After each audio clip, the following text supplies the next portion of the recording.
بسم اللہ الرحمن الرحیم. السلام علیکم. I am Abdul Quddus with AQ media.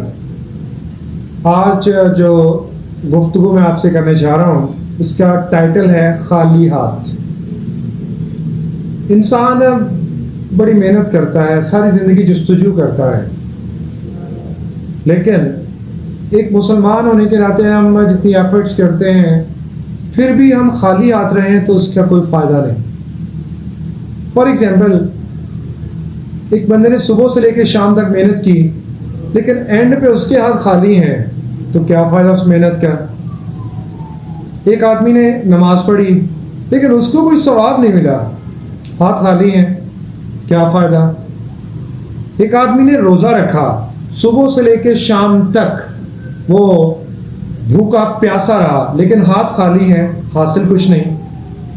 ایک آدمی نے عمرہ کیا لیکن اس کے کھاتے میں ایک نیکی بھی جمع نہیں ہوئی، ہاتھ خالی ہیں، کیا فائدہ. ایک آدمی حج کرنے گیا، اس نے حج کیا، واپس لوٹا لیکن ایک بھی نیکی اس کے کھاتے میں نہیں گئی، خالی ہاتھ ہے. ایسا کیوں؟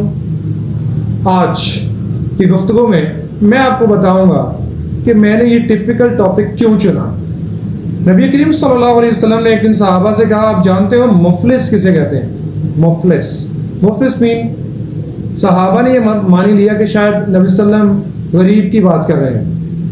انہوں نے کہا اللہ کے رسول، جس کے پاس پیسہ نہ ہو، جس کے پاس دنیاوی آسائشیں نہ ہو، وہ مفلس ہوتا ہے. نبی کریم صلی اللہ علیہ وسلم نے جواب دیا، نہیں، وہ مفلس نہیں. مفلس کون ہے؟ او کما قال، فرمایا قیامت کا دن ہوگا، ایک بندہ جو ہے وہ اس نے نیکیاں کر کر کے، عبادات کر کر کے تھکا ہوا ہوگا، بہت زیادہ نیکی، لیکن اس نے کبھی کسی کو ناحق مارا ہوگا، کسی کو ناحق گالی دی ہوگی، یعنی چھوٹے چھوٹے معاملات جن کو ہم سمجھتے ہیں کہ یہ گناہ تو وہ ہے ہی نہیں ہمارے لیے، تو اس کی کوئی مسئلہ ہی نہیں ہے، ہم جو مرضی کریں. تو وہ چھوٹے چھوٹے گناہوں کی وجہ سے اس کی نیکیاں ان لوگوں کو دی جائیں گی جن کے ساتھ اس نے یہ ظلم زیادتی کی ہو. بالآخر یہ کیفیت بن جائے گی کہ اس کے پلے میں ساری نیکیاں ختم ہو جائیں گی اور دوسرے لوگوں کے گناہ اس کے پلڑے میں ڈال دیے جائیں گے. تو فرمایا ایسا بندہ مفلس ہے کہ نیکیاں ہونے کے باوجود وہ جہنم میں جا رہا ہے. وجہ کیا؟ وہ چھوٹے چھوٹے گناہ، کہ کسی کو گالی دے دینا، کسی کے ساتھ لڑائی کر بیٹھنا، کسی کا حق مار لینا. تو یہ چیزیں جو ہیں یہ بندے کو صحیح معنوں میں اللہ کی نظر میں غریب کر دیتی ہیں. اب ہم آتے ہیں سب سے پہلے نمازی کی طرف. ایک بندہ نماز پڑھتا ہے، آج کل سردیوں کا موسم ہے، بڑی ایفرٹ کرتا ہے، وضو کیا، مسجد میں پہنچ گیا، وہاں جا کے اس نے نماز پڑھی، باجماعت واپس لوٹا، لیکن ایک بھی نیکی اس کے نامہ اعمال میں انرول نہیں ہوئی، درج نہیں ہوئی. ایسا کیوں؟ اس کی وجہ یہ ہے چونکہ اس کے عقیدے کا جہاں تک تعلق ہے وہ توحید پر نہیں تھا، نماز قبول نہیں ہوئی. اس نے اپنے رزق کا خیال نہیں رکھا، وہ حرام رزق کھاتا رہا، نماز قبول کیسے ہوتی؟ عقیدہ توحید، سنت طریقے پر پڑھی ہوئی نماز اور حلال رزق، یہ تین شرطیں ہیں نماز کی قبولیت کی. اگر ایسا نہیں کیا اس نے وقت ضائع کیا، ٹھنڈے پانی سے اپنے آپ کو ٹھنڈا کیا اور بس سردی فیل کیا اور واپس لوٹ آیا. ایک بندہ نے روزہ رکھا، رمضان کا مہینہ ہے، ثواب کی نیت سے وہ سحری سے لے کے افطاری تک اس نے بھوک برداشت کی، پیاس برداشت کی. نبی علیہ السلام نے فرمایا کہ کچھ لوگ ایسے ہوتے ہیں جو سارا دن بھوکا پیاسا رہتے ہیں لیکن ان کے پلے میں ایک بھی نیکی نہیں آتی، خالی ہاتھ رہتے ہیں. کیوں؟ وجہ کیا ہوتی ہے؟ چونکہ انہوں نے ایک تو عقیدہ توحید نہیں ہوتا پیچھے، وننس آف اللہ، اس پہ اسٹرانگ بلیف نہیں ہوتا. دوسری بات، وہ حلال رزق سے روزہ نہیں رکھتے. تیسری بات، روزے کی حالت میں وہ کہتے ہیں یہ روزہ تو 2-3 فلموں کی مار ہے، یہ تو ایسے گزر جائے گا. اللہ کو بھوکا رہنا، پیاسا رہنا پسند نہیں ہے، وہ تو دیکھنا چاہتا ہے. He wants to check your piety, کہ تمہارے اندر پرہیزگاری کتنی ہے، تقوی کتنا ہے. ایک آدمی نے وہ حج پہ چلا گیا یا عمرے پہ چلا گیا، بڑے فخر سے گیا، عقیدہ توحید نہیں، شرک پہ کھڑا ہے، عقیدہ خراب ہے.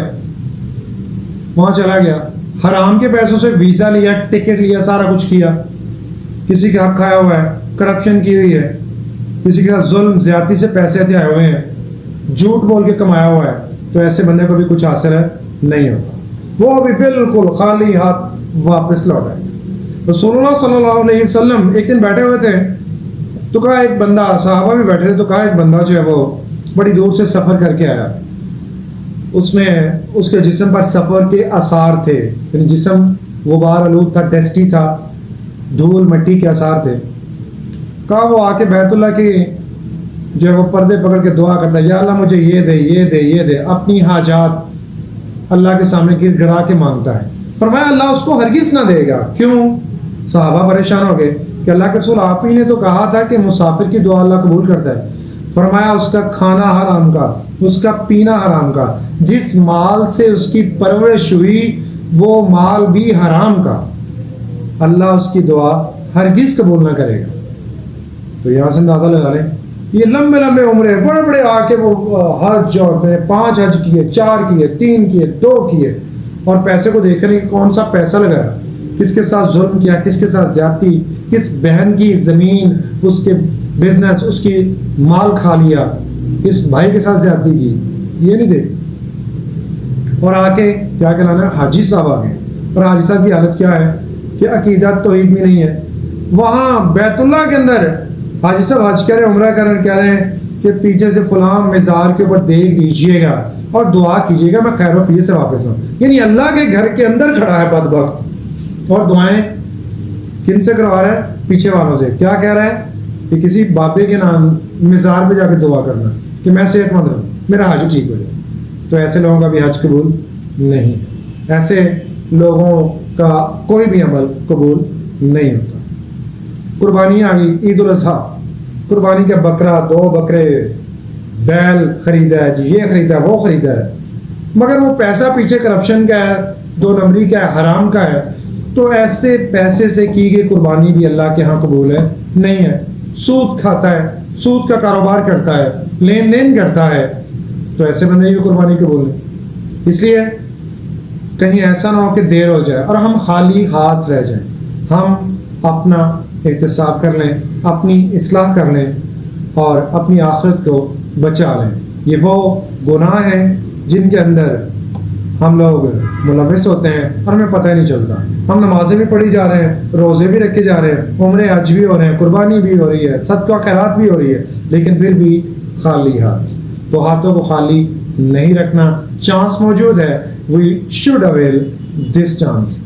اپنا خیال رکھیے گا, اپنی اصلاح کریں. اللہ مجھے اور آپ کو اصلاح کرنے کی توفیق دیں. میرے چینل کو لائک کیجیے, سبسکرائب کیجیے, AQ میڈیا, اور دیکھتے رہیے, پھیلاتے رہیے, تاکہ زیادہ سے زیادہ لوگ اس چیز سے ان کی انڈرسٹینڈنگ ہو سکے اور وہ اپنی آخرت کو بچا سکیں. ٹل نیکسٹ ٹائم, اٹس اللہ حافظ.